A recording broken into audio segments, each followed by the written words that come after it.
Welcome into WeAreSC Game Day. This is Erik McKinney, joined by Katz and Darrell Rideaux, and it's crosstown showdown week. UCLA is coming to the Coliseum on Saturday, and let's go ahead. It feels like the last couple of weeks, a couple road wins, and I think surprising that they got those 2 road wins based on kind of what we thought at the beginning of the year. Those looked like a couple tough trips back to back. Of course, you got to play against some backup quarterbacks. Against UCLA, different story. They've got their quarterback, they've got their running back that USC got to know all too well last year. Greg, let's jump into it. Your sort of overall thoughts about really. I guess I'm gonna pump the brakes a little bit. The UCLA rivalry, USC UCLA. We talked a little bit about it with Notre Dame. We got into that a little bit. Give me kind of your thoughts on the rivalry overall and what you really like about these USC UCLA games. Well, it's the Hatfields and the McCoys. I mean, it's really I tell you what, the best thing you say about this rivalry, people that don't follow college football, people who went to other schools other than SC UCLA, they have a rooting interest. People who I know who never, ever care about college football will say, well, I hope SC beats UCLA because I can't stand UCLA, or vice versa. So the intensity is there. One thing that I've learned over the 50-some years of watching them play, the truth is, it's really a case where you can throw the records out the window. I remember in 1962, my first year watching USC, SC was #1 in the country, and UCLA gave them all they could handle with an inferior team. And then I remember the Norman Dow upset of USC back in the 60s, which was killer. And then I remember, Gary Bevan throwing long passes, killer. John Barnes upset. It always seemed that if there was a team that's going to upset a team, it was always UCLA upsetting USC, which may have been a compliment to USC because they were so strong, over the generations. But something, you just never know how it goes. But one thing I can tell you, it's going to be nasty. If it doesn't start in the first quarter, it will get nasty in the second and the third. I'm sure Darrell can speak to that. Yeah, and it's one of those games where it doesn't feel like there's a lot on the line this year. UCLA, can't get to the Pac-12 championship. USC needs some help from Utah to lose one of their 2 games. And so when UCLA lost to Utah last week, it took a little bit out of this game, because this game could have been, had UCLA gone and won at Utah, this game is likely for the Pac-12 South Championship to go play in that conference championship game. Darrell, you played in some of these UCLA USC games. What stands out to you about it? Well, for me, Erik and Coach, it's this right here. Okay, me as a freshman 20 years ago marks the date that Chad Morton predicted that we would defeat UCLA after, 8 tumultuous years of USC being on the wrong side of that rivalry. And that right there being the mouth of the South, Freddie Mitchell. It doesn't get any better than that. Now, that was at a time when, again, USC, we lost our starting quarterback in Carson Palmer, and they lost their starting quarterback, Corey Paz, both being lost for the season to collarbone injuries. And I'll never forget, our records were horrible. And for me, it just felt like the toilet bowl, because we weren't playing for nothing, but we really were playing for pride. And that pride resonates on the field all week. Just the intensity, the magnitude, the focus that the seniors gave in practice. The hits felt a little bit more crisp. You recovered a lot faster from any injuries from the week before. And the seniors will scold you if you didn't spend that extra rep or that extra time either in the weight room or film study. It meant that much. Then as I go through the community, I remember parking on the street in Westwood and getting a ticket because I had a USC license plate on. I mean, it's just a lot of different things come into consideration when you talk about what this rivalry means to the community, to, virtually 2 universities separated by less than 12 miles. But for me, when it comes to what is being said and what is being played on the field, I didn't really care what the record was, because I just wanted to beat the guy that I saw in my community, that I played against in high school, and probably the guy that I tried to take his girlfriend. So whatever the case may be, you run across these guys all the time, and it doesn't feel – there's nothing sweeter about living in LA going to a Laker or Clipper game knowing that you beat that Bruin on the opposite side, looking at you and staring at you because they can't do anything for 364 days. Yeah, and that did creep through this week when you heard from coaches, from players. They said these are people we see all the time. I mean, a ton of these guys played high school football with and against each other, youth football with and against each other. For the most part, the players were quiet about that. They wanted to say, it's just a game. We're going to prep like we always do, and we'll go out. But it creeped through. There were a few guys. This means a lot. This means kind of everything for the season right now. That there's a lot on the line. If you lose this game, it's a whole lot to deal with for a long time. USC has been dealing with that. UCLA was able to come back and win a game at the Rose Bowl last year. Greg, let's talk USC offense. That was kind of the story of last week at Cal. They were able to run off a bunch of points and put that game away. It feels like maybe another day for the passing game. Eden Slovis and those wide receivers. UCLA, where they rank in kind of pass efficiency defense, clearly at the bottom of the Pac-12. Pass defense down toward the bottom of the Pac-12 too. This is a team that's been thrown against a lot. And when you're USC, you certainly are seeing those numbers, and you like what you see going into this matchup. Well, it's really interesting to me because what I don't understand is why teams play USC receivers man-to-man. Utah did it, and they got killed. Cal did it, they got killed. I don't know if it's stubbornness or what it is, but it's plain stupid. My feeling is I don't think Chip Kelly is stupid. And based on the statistics that you've given the viewers, the bottom line is UCLA is not going to come out man-to-man. And if they do, they're going to see 60 points on the board, just like Washington State put on them in Pullman. We know that USC can score, and SC should score. And what we don't know is how SC's running game. I mean, they only had 19 yards last week against Cal, which is like, really? I think, Reggie Bush would have 19 yards and 2 carries. But, that being said, this is what USC is. Now everyone's getting all fired up. They're at the top of their game. But you know what? Consider who they're playing.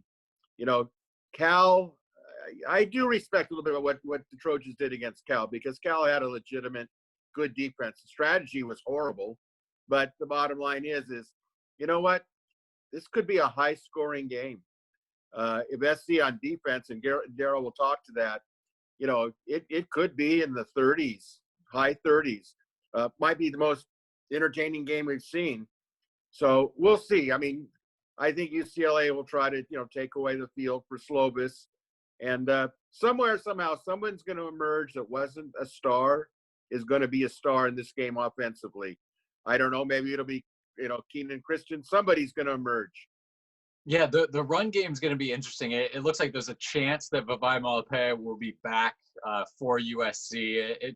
He maybe felt close against Cal, but he practiced this week. Another week of kind of Stephen Carr healthy, and then you mentioned Keenan Christian. Who knows if he'll still be kind of the lead guy if both those others are back and fully healthy. It does feel like USC needs to at least get a little bit on the ground, but then you say that, and then Keenan Slovis goes out and throws for over 400 yards.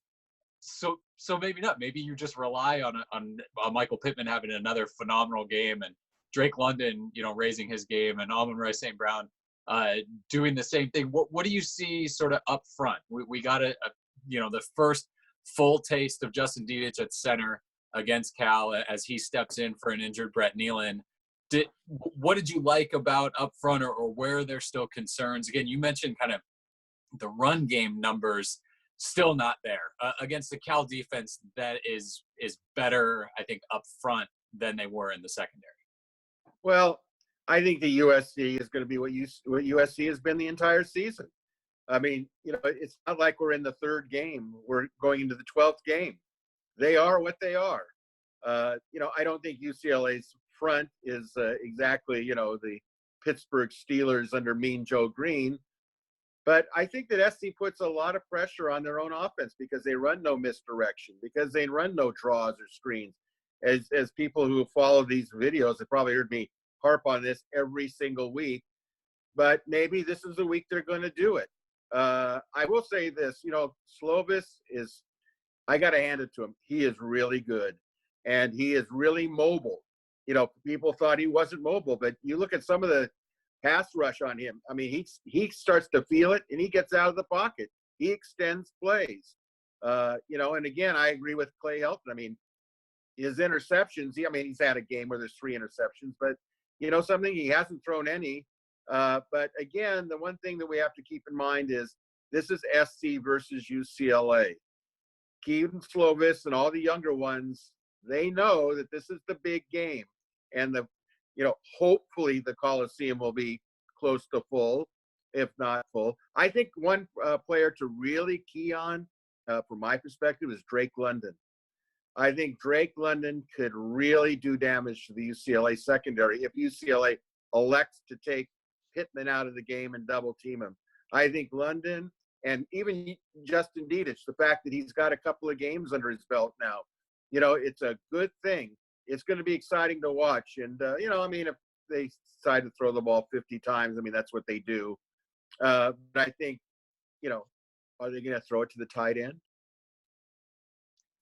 That's kind of been a question all year. The Drake London thing to me is interesting because it feels like defenses, they know what to do with when you have a Michael Pittman. Not that they've been able to stop him, but it's like, okay, Arizona State comes in, there's one wide receiver you key on. So a lot of these other teams, Pac-12 programs, they understand, okay, we got to take this one receiver out. It feels like they have no clue what to do when now all of a sudden there's a Tyler Vaughns and an Amon-Ra St. Brown and a Drake London. And that's where those guys seem really dangerous, where it's just, it's almost like opposing teams just aren't ready for how good some of those other guys are. So I'm with you. I think some of those, you hesitate to call them secondary receivers because they've been that good, but some of those other guys I think have a chance to step up and really make a mark in this game. Darrell, we're going to go to you. Speaking of making a mark, last year's game, UCLA tailback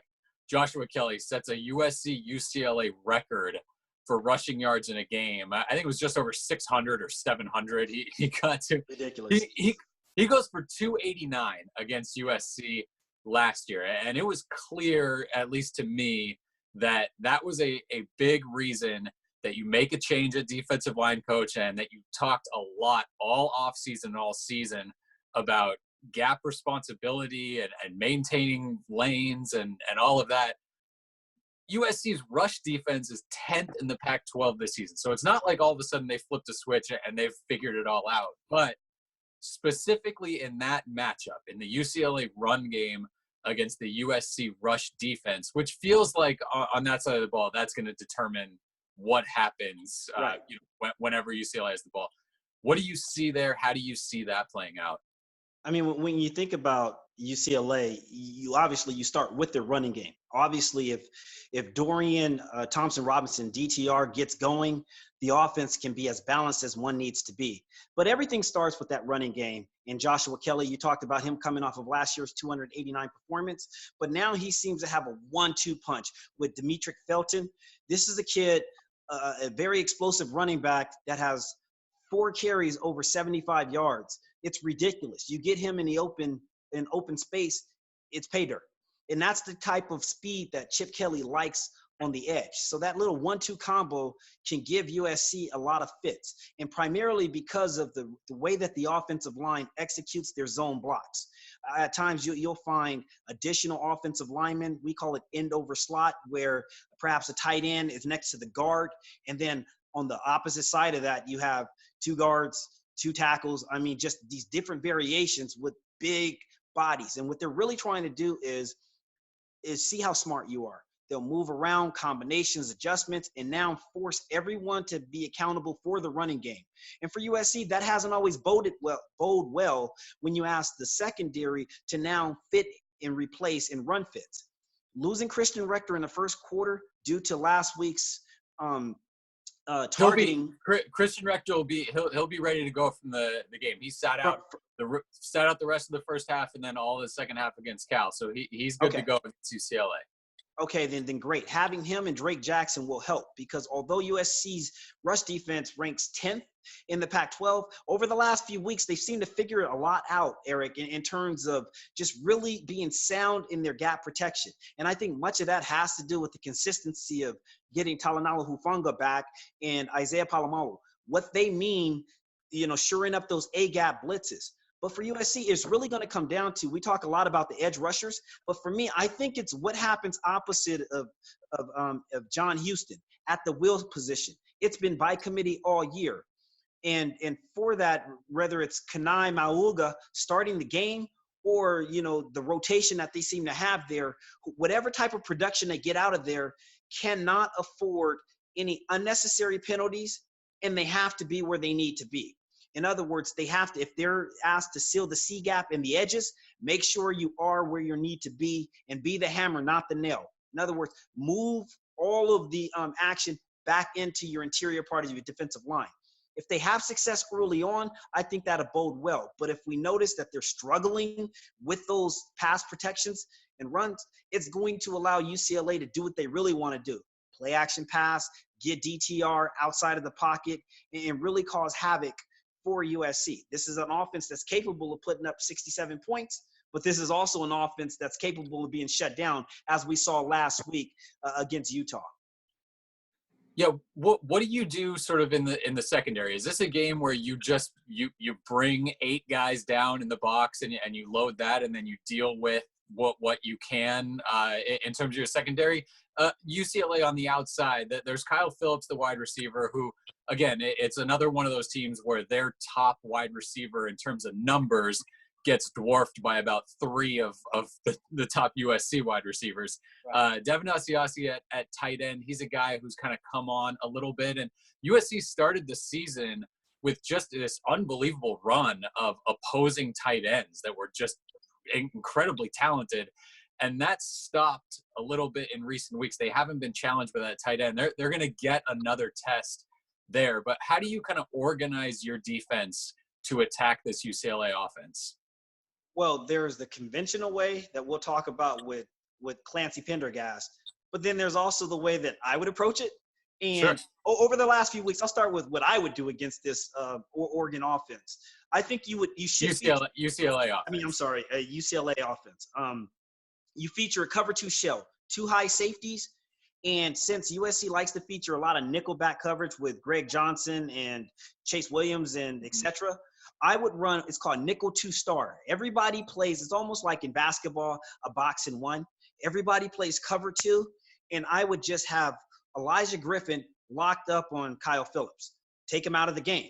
Everywhere else, I would make sure that all the remaining members of the secondary had to be accounting for in terms of their run fits. But since this is Clancy we're talking about, they're probably going to go a lot of man, no high safety, or what they call cover 0. So expect much of that. And early on, they will have success because they'll have more bodies than UCLA probably can block. But the problem is, as the game wears on, after you get out of your scripted plays, Chip Kelly is great at improvising from that. But we need to see how much of a counterpuncher will Clancy be in this type of game. This is a game where it's really a cerebral game. You have to be 2 steps ahead. So if you show a 2 high safety, maybe you go from a cover 2 showing that cloud technique and drop it back into quarters. Instead, you can't always show single high man safety and then creep the extra defender in the box and leave your corners out to dry, because DTR with time can hit those post patterns as good as anybody in the Pac-12. Who do you see as kind of USC's defensive key? Is there one guy that could kind of, make or break the game for them, or maybe a position group that you're looking at? Yeah, for me, this is the game where the linebackers have to show up. I expect John Houston to have a multi-tackle game. But again, I talked about that will position primarily because that's where USC appears to be, for me, most vulnerable. If the will position, you can get consistent production without the penalties, personal fouls, unsportsmanlike conducts, just a clean game from there. I do think that USC up front has enough, because you always talk about their interior defensive linemen. There's no doubt about it. Marlon Tuipulotu and Brandon Peely and those guys up front will take care of business. But what you get on the edges from Christian Rector and Drake Jackson, the way that they've been playing complementary football, I like what I see up there. But it's just the linebacker position seems to be, for me, the weakness. But this is truly a game where a guy like Isaiah Palomolo needs to have another big game, a turnover or two, but you need to see some tackle for losses, because that tells me that USC is playing on the right side of the line of scrimmage. So in a big game where anything can happen, most things do happen, but it usually comes from the guys that you depend upon week in and week out. And this is truly a game that's designed for the safeties to be the stars. All right, so we're going to take a little break from USC UCLA, and I guess it fits a little bit. But Greg, I want to go back to you. The big kind of overarching question with the entire program right now rests on athletic director Mike Bohn, head coach Clay Helton. Where do they go from there? What is your feeling about? I mean, I'm just going to kind of open up the whole thing. What's your feeling about sort of where things stand right now? I mean, that there is a chance that this is Clay Helton's final game at USC. I think that's kind of fair to say, based on, you know, everything that you kind of feel about the program, everything that you hear. There's also a chance that it's not. I think certainly there's nothing where he's come out and said we're making a move after this game. Where do you get the sense that things are right now? And I guess it's also, how do you see this playing out, both what you feel should happen and then maybe what could happen? Whoa. There's Go ahead, a lot of layers. It's not as simple as it looks. Simplistically, he gets fired after this game, in the sense that if SC loses, they're done. The South is over. You got about 72 hours. They have the football banquet on Sunday night, and you make a move. That's the simplistic answer.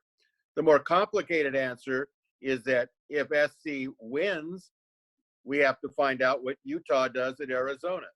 And we, obviously, if I'm a betting man, I'm saying, Utah is going to cream Arizona.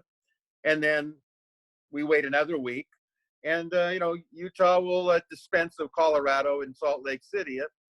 And now the clock begins to move, except for one couple of problems here. As some of our viewers might be aware of, there are things being leaked into the press. One came from Bruce Feldman, who's claiming that a source told him that Mike Bohn, the athletic director, really likes Clay Helton. Okay, there's number one. Number two, we saw the Times article where Bohn says, I'm in no hurry. I'd rather take time and get the decision right than, force it quick. Bohn said that recruiting was really important at his press conference. You were there sitting right next to me. Well, what did he say in the Times article? Well, really, we have a small recruiting class, and, we want to get this thing right. Well, then Peter Thamel of Yahoo Sports comes out with this big expose about it would cost SC something like $20 million to get rid of Helton and his staff and hire a new person. The fact that these are all coming in the same week, to me, is a little suspicious. I think that there is some part of it that tells me that it's not a done deal, that that there is a possibility. I mean, obviously, if SC somehow gets through the back door and gets to the Pac-12 title game and loses, he could still lose his job.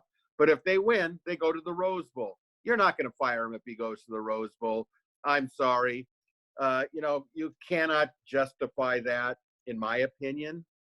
But that being said, one has to question how much Bohn really understands the frustration of USC's fan base, and Carol Folk for the most part.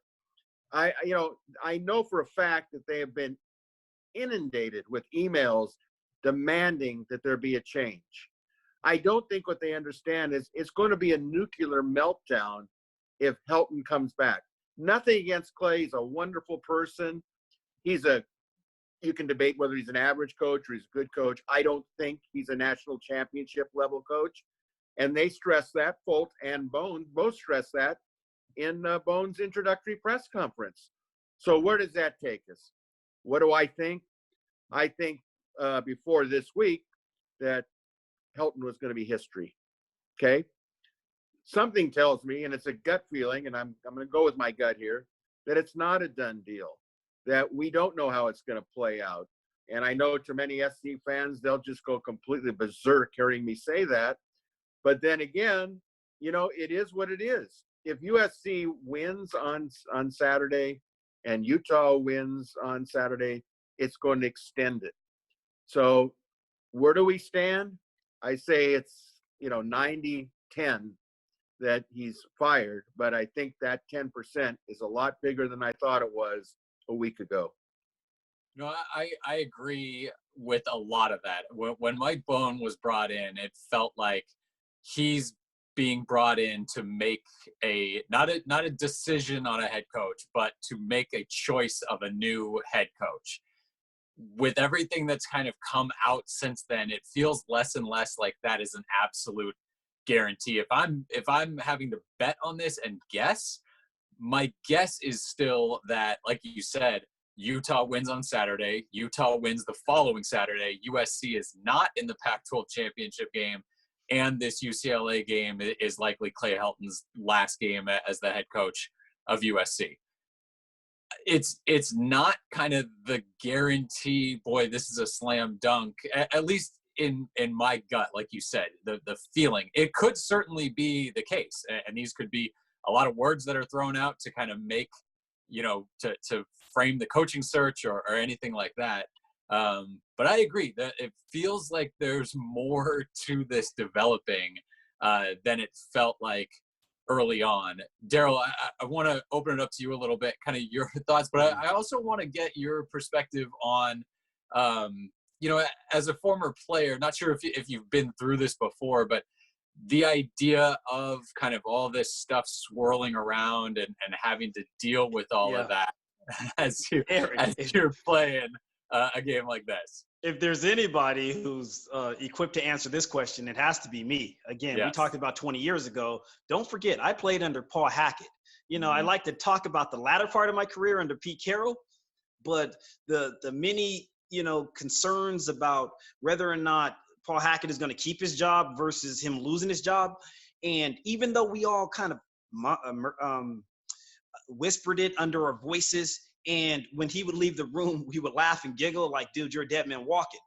The reality is it becomes a melancholy situation when it actually happens. And the guy that recruited you and you see every day, you're looking out of the window and you're watching him go to his car with the box in his hand. But for me, when I think about all the optics, now that I'm an employer and I have employees, and I think about writing a $20 million check and then also having to write an additional potential $7 to $9 million if you're going after the likes of an Urban Meyer, all of a sudden that ticket becomes $30 million at a time when this university hasn't been exactly, killing it in terms of fan participation at the games. It just feels like it's a tough pill to swallow. And so if there is some smoke to the fact that perhaps Mike Boone is Clay Helton is weighing on him favorably, the best thing that Clay Helton can do at this point is to be proactive. Fire Clancy Pendergast. Fire your special teams coach to demonstrate that not only did you make a wholesale change at the offensive coordinator position, look at the results I got there. If I just tweak my system and I bring in a new defensive coordinator, perhaps now you can make a compelling argument that I'm the CEO that you wanted and I just needed more time and some support at the top to keep my job. I pray that that does not happen. I pray that they clean house. But at the same token, I can certainly see the narrative kind of swarming around that optic because it would be cheaper to get rid of one versus gutting the whole program. So when you think about that and what it means to this senior class, it's been white noise clouded noise all season long. They are going to perform because they're not playing for Clay. They're playing for themselves, and they know what it means. These seniors who have aspirations of finishing their career on a high note against UCLA, and also those who aspire to go off and play in the National Football League, this game matters to them. And they are going to put their best foot forward, and they're not going to tolerate anything less than the focus from the underclassmen. But overall, if you're asking me my gut feeling, I think that there's a greater chance that Clay stays with consideration versus him being bought out. Yeah, a lot of questions still on that. I mean, there's the feeling for me a little bit of that, the sunk cost fallacy kind of coming into play here a little bit when you talk about the money that you're going to spend. And I know it's not exactly kind of a one-to-one with that, but the money that you're going to spend, you have to weigh that a little bit against kind of what's coming down the road and what you're signing up for. I do, as many reasons as there would be to sort of move on, I do fully understand the idea that this year you're dealing, I mean, the injuries that you've dealt with, the schedule has not been easy. And the fact that you have a chance, to stick around in the conference championship debate, I get that that's a strong argument. It would feel a lot stronger if this year was the year you're coming off the Pac-12 championship win and you're building with a quarterback and it's, okay, we struggled to an 8-win season. When you already have that 5-win year kind of in your pocket and you wanted to kind of make a bigger jump than that, this didn't feel like a year where winning the Pac-12 South was an impossibility. And so I feel like that may be the strongest argument, coupled with the fact that I don't think if you make an announcement that he's coming back, that recruiting all of a sudden jumps. So this is a situation where you're going to have to deal with whatever comes in that 2020 class. And then you're probably not going to have a whole lot of momentum to build the 2021 class during the spring months when a lot of these other programs are celebrating, conference championships and national championship appearances and all that. So it's definitely, I think, a gamble to go down that road. It's also a gamble to make a change and not get Urban Meyer and maybe have to settle for, a C-list option if a lot of these guys, maybe use the USC chase to stay at their jobs and get raises. At this point in the year, it's not like there's just a ton of openings as everybody kind of finishes their coaching season. So for me, so many questions about how this should go, how this could go, that it makes the aftermath of the UCLA game almost as interesting as the game itself. But for the game itself, we're going to dive back in a little bit, Greg. Let's go predictions. How do you see this game shaping up and the rivalry winner? Who brings home the victory bell this year? Well, first of all, let me just say that penalties are going to play a part in this game. They're going to give and take away depending on what happens. We were told by Clay Helton that he was in charge of discipline for the team. Now, I actually did take a look at the Pac-12 statistics for discipline, which translates to penalties. SC has the worst penalty average per game of any of the other 11 teams in the Pac-12. And that is alarming to me. But that being said, if SC plays as well as they can play and UCLA plays as well as they can play, SC's going to win in a high-scoring game. All right, Darrell, how about you? How do you see this? I see it very similar. I see USC, again, kind of building off the momentum of being on the road and finally figuring some things out, feeling good about themselves, but also how they've played, with the exception of the Oregon game, at home. They've always been, with the exception of that outlier game, a 10-point differential in terms of the points that they give up on the road versus playing at home. This is a spirited game. The last 3 out of 4 games, Keaton Slovis has thrown for 400 yards. And in the last 2 games, 8 touchdowns for 1 interception? I don't expect that streak to stop anymore. But I do expect USC to play sound football. And for me, I think it's going to be one of those games where it's like 37-21. I just see them getting off to a fast start, UCLA trying to make a little comeback, but just not being enough because despite USC's rush defense being in 10th in the Pac-12, I do think that they figured some things out. I don't see another 290 or 89-yard game by Joshua Kelly, especially in the Coliseum. Yeah, I'm with you guys. I see a USC win, and maybe if it's close to the beginning, I feel like kind of decisive as Keaton Slovis throws the ball and USC receivers kind of establish themselves in this game. So we'll see how that plays out on Saturday. We'll see how things play out for USC, the football program going forward after that. So thank you for watching WeAreSC Game Day as Erik McKinney, Greg Katz, Darrell Rideaux take a look at UCLA's trip to the Coliseum to face USC. You're watching WeAreSC.